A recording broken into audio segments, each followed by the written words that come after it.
2 on the map King Sejong Station. In the upper left, in the green, we have our Protoss player, KT roster first, who did lose that first game to the very aggressive rush of his opponent. Shoulder pad hype is real. Love those KT uniforms. In the bottom right, in the red, winning game number 1. Yo Flash Whoops PartinG. Nothing, though, can match the Samsung jackets. God.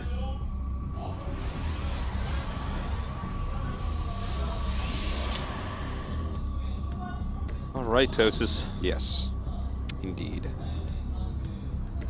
Some nice floaty action here. Yeah. Camera work. StarCraft II is a beautiful game.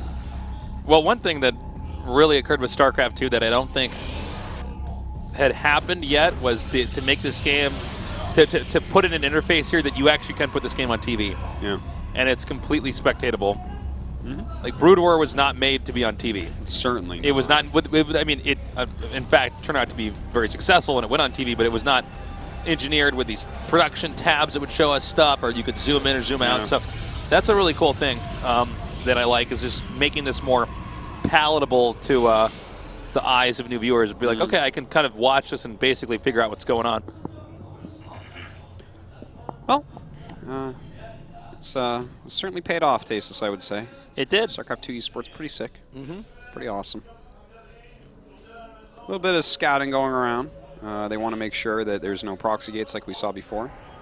Really clever positioning from PartinG that last game. That's a spot that you're just not going to check ever, because it's like far enough away that you're like, I'll basically hold anything that comes out of there. Yeah. You know. But it looks like we are going to go ahead and see a PartinG try to proxy up here, perhaps. Yeah, probably put a Stargate here. Yeah, I would assume that that's what that's going to be. And you can blindside your opponent with an Oracle here. And you know what? As far as, okay, yeah, he is going to make the pound. As far as you know, series go, and there's a real difference, guys, from laddering to playing like a best of 3 or a best of 5. Yep. It really is a completely different beast to take on. Certainly. This is a great way to start out game number 2, based off what PartinG did in game number 1, because it's the same idea, but it's delivered a little bit later. But it's with the same amount of punishment. Now he's in the base now. He sees that something's missing here. Yeah, well, Stargate on the way, but he actually just put a Oh my God, pylon down. did you see that? Yeah, so that's pretty gigantic. Now, oh man, with that's... And with the 2 gateway opening, he'll have the units needed to combat this. I think we'll just see a cancel. There's think just he like has no point, right? This just does not work. Canceled. Yeah. All right, PartinG is going to have to think fast on his feet, because this is not the strat he intended here. Yeah. He goes into a Twilight Council. Definitely a nice advantage here for first. He's going to go ahead, throw down his Stargate. You know, I think that's not a bad choice at all. I just wonder if he's going to open with Oracle or with Phoenix. Yeah, we'll have to see. Keep in mind, though, even though First identified very early on that there was a Stargate, in fact, he found it so early it only made sense for PartinG to cancel, he does not know what the current tech tree is from PartinG. That's right. He knows that there will be one. There has to be something, but what will it be? It's not entirely clear. So there still is that. It kind of looks like it shouldn't be that way, but I mean, the burden is still actually there to... He has no idea what his opponent's up to. And I think he's actually chosen very wisely here. And in fact, wow, this is actually really big that PartinG right now can't get the scout, A, and B, he's probably going to have to warp home. Yeah. Which means that he won't have an extra Nexus cannon, which is super important versus Oracle.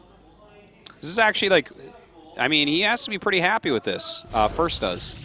And in fact, he's even chosen to make the Oracle, which is the right call here. We can tell. He doesn't know for sure. Like, for instance, if PartinG went at home and made Phoenixes for some reason, I mean, that would be like kind of dumb. It wouldn't make a lot of sense, but like that would catch him, and you'd be like, oh, damn. But this is nice for him. And we have Blink and Triple Gate here for PartinG. That's the build he's chosen after his first plans were foiled. Denies that Nexus for a little bit. Oops. Oh my God! Doesn't want to lose that. Okay, he gets it out. Oh, okay, for a split second I thought he might actually shut down that probe again. The 4 Stalkers here, even though he hasn't gone in, it's pretty much a safe bet. That plus the fact he hasn't seen an Oracle yet. that this is going to be Blink coming in, and, well, I guess he just gets to straight scout it now. But this means that he should be feeling pretty good, right? He's got his Robo about to finish. His Nexus is a little bit quicker. He's keeping him busy at home with this Oracle. So everything's looking very good for First right now. Okay, well, First is coming down now. Poking in here just to see if there's any SCVs, anything he can punish. PartinG's defense has been pretty good overall. Definitely. Yeah. Oh my God, is he going to get it? He has to get that, right? No way. Are you serious? Watch the Sentry interception here. Wow, that was gutsy. I like the tag as opposed to going in. You really don't want to lose that. That unit is so nice to just fly around and absolutely. It's just got so much utility. Whenever there's an Oracle the whole out, game. You have to watch for it all game long. That thing could fly in at any point and kill seven probes if you're out of position. Easy. We have observers coming up here now, as mining from the new bases is about to begin here. Looks like First expansion finished a little bit quicker than PartinG's. Yep. Certainly. He's getting his Forge first as well, which is really important. Get those upgrades out ASAP. He's already got that Immortal production. I believe he has one Immortal out. A good amount of observers as well. So everything looking pretty good. I mean, PartinG's getting a full scout off, though, so he's going to know what's going on. Starts his own Forge immediately upon seeing his opponent's Forge. That's like the Forge is like a huge statement in PvP. If you see your opponent has a Forge, you have to either be gearing up to kill them or adding your own Forge. Yeah.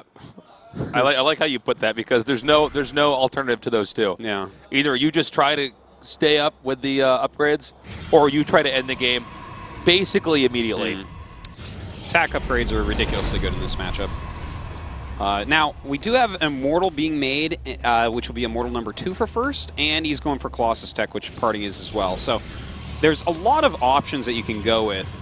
If your opponent commits heavily to Blink Stalkers, sometimes you'll see the opponent go 3 or 4 Immortals into a Colossus and bust them with 6 gates.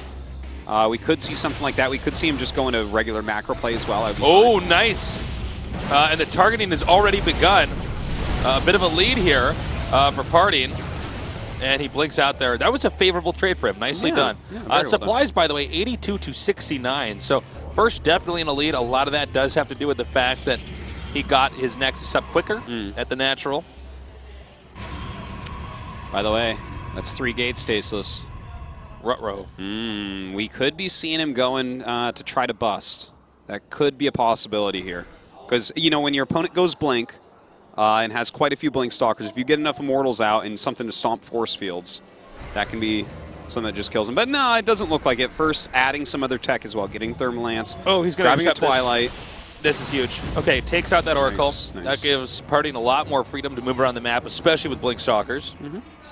And what were you saying? You said looks like he's actually going to tech up? Yeah, it looks like this is just going to go very, very normal. First going to go ahead, take his 3rd base. He's getting all the types of tech he needs. PartinG is going to be the one active on the map. He's killed that Oracle, as you said, Tasteless. He's walking around. He has those Blink Stalkers. But First overall composition is better for the late game right now. But with moves like this, man, those Blink Stalkers look fantastic. Ooh, that can make it a little bit harder. Uh-oh. I guess he thought those rocks might have been torn down. Wow. 5 Blink Stalkers. Okay, gets 2 out. What, did he lose 4 back there? But he did kill a decent amount of probes, I guess, so that's good. Sure, yeah, it wasn't totally unfavorable. Yeah, he has the probe lead, and, Blink Stalkers just in general get worse and worse and worse into the later game, so to eventually clear out that supply is good. He didn't get quite as much as what he wanted, but it didn't go as badly as it could have gone. All right, he's coming down now. Well, this could actually end up being a very good attack timing, right? He killed off a lot of Stalkers. He knows he has more Immortals. He knows he has quicker Colossus tech. And in fact, PartinG right now is adding a second Robo, and that's one of the weakest points in PvP for you, is when you're adding a second Robo. Now, there's definitely a window in there where you could be hurt pretty badly. Let's see how this engagement goes down here. PartinG's going to come down now. It's 3 Immortals, by the way, for First here, which is pretty scary. He blinks forward. I don't know if that was actually this time warp smart for him to do. Yeah, the time warp's so good, though. Yeah. And with 2 Colossus and 3 Immortals here and this many Zealots. No, I mean, you have to be very careful with the Tier 1 units, the Stalkers, the Zealots, because once they die, all that Immortal damage is going to be dished out right on top of the Colossus. Yeah, absolutely. He does blink forward once again here, wants him to turn around. Starts picking off a few units here. Some really good micro coming out of PartinG. Does get that Nexus Cannon up, and that should basically stabilize To be him. frank, actually phenomenal micro by PartinG. I didn't think he was going to be able to hold that for a little bit there. Yeah, it was a very scary attack. It definitely could have done more damage to a weaker player, even killed him. You know, if you don't keep those Colossus alive, you can just die. If one player has Colossus, the other don't, bye. That's it. GG. Yeah. So, good hold, and he does get into his double Colossus production. So this is definitely one way where PartinG can take a strong lead, whereas basically all game long First has had the lead, including right now. It's really interesting. We were talking about this a little bit earlier, but we don't have, and this is true for any RTS game that's been out for several years, you don't have as many micro-based players that continue to win tournaments. No, absolutely not. And it's not to say that PartinG can't macro or doesn't have strategy or anything like that. It's just when you look at him, you really notice his ability to control a battle is very good. Normally, as RTS games go on for longer and longer, it turns into a situation where it's the macro players that tend to just dominate the most and win the most stuff. I have to say, we're seeing just why PartinG can do so well and win so many things, because he's actually just, I mean, that was a tough engagement from back there, and he looked really good. Let's see, though. We're going to have another engagement here by First. This is like a perfect timing. This is right before he gets behind on Colossus. He still has more Immortals. He has Archons against no Archons. This is First's real chance right here to take this. All right, Nexus Cannon has been triggered. First has to decide if he's going to commit. Looks like he is. Beautiful hold position there. He wants to be very careful with these Zealots. Doesn't want them to die off. Nice micro by PartinG. Moving forward here. Does lose that Nexus now. PartinG, in fact, going into the middle with this Warp Prism. Okay, now the Immortals are coming up, and that's where the targeting is coming down here. That is going to be the end of the game, actually. That's it. Very well done by First. GG. PartinG taps out as First claims the victory for game number 2. Well, you know, it was going to be hard for PartinG from the second that Pylon on the edge of first base saw his Stargate. It was always going to be a tough game, but First basically filled out his build perfectly. He got the right amount of Immortals. He prevented Blink Stalkers from doing incredible amounts of damage, which they sometimes do in PartinG's hands. Took a well-timed natural, well-timed third. Good Colossus switch. Good early pressure on that third base. That was fantastic what he did. And then the follow-up attack was hit exactly when he needed to ultimately punish the double Robo and kill him right then before PartinG got the lead. So really, really well done. Well, we're going into game number 3 now. It's still anybody's game. PartinG in 2 games trying to pull out 2 different tricks involving a form of Proxy. I don't think we're going to see him do that in this game. First does have the option to do that still. I think we might just see a very standard PvP game here from PartinG. I think or so. Maybe just a one-base. It's merry-go-round, so it's a little bit harder to do proxies and stuff. Yeah, I think we could see a nice one. Like, we could definitely see something like Proxy Stargate or hidden DT tech or something, but it should be a good game. I like this map for PvPs, especially in a Best of X series. It looks like our map has loaded up, so we're going to get right into this. First against PartinG. The winner goes on to face off against Maru in our next Best of 3.